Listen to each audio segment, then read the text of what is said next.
কাস্টমারদের জন্য একটা ভালো জিনিস যে দামে মানে দোকানে বিক্রি হচ্ছে বিরিয়ানিটা, সেই দামেই আপনি আপনার খাবারটা পাচ্ছেন বাড়িতে, শুধু ডেলিভারি চার্জটা আপনাকে পে করতে হচ্ছে।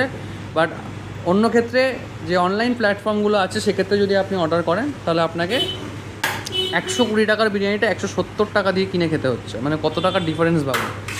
মানে মোটামুটি দোকানদাররা হাতে পাচ্ছে 120 টাকাই হয়তো, তাও পাচ্ছে না।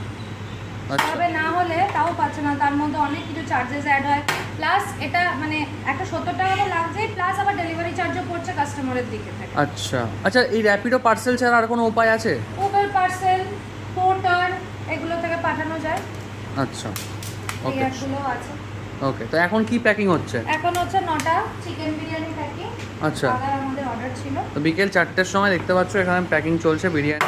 আচ্ছা, আবার কি নতুন আজ আসছে নাকি আজকে? হ্যাঁ, কিছুক্ষণের মধ্যে।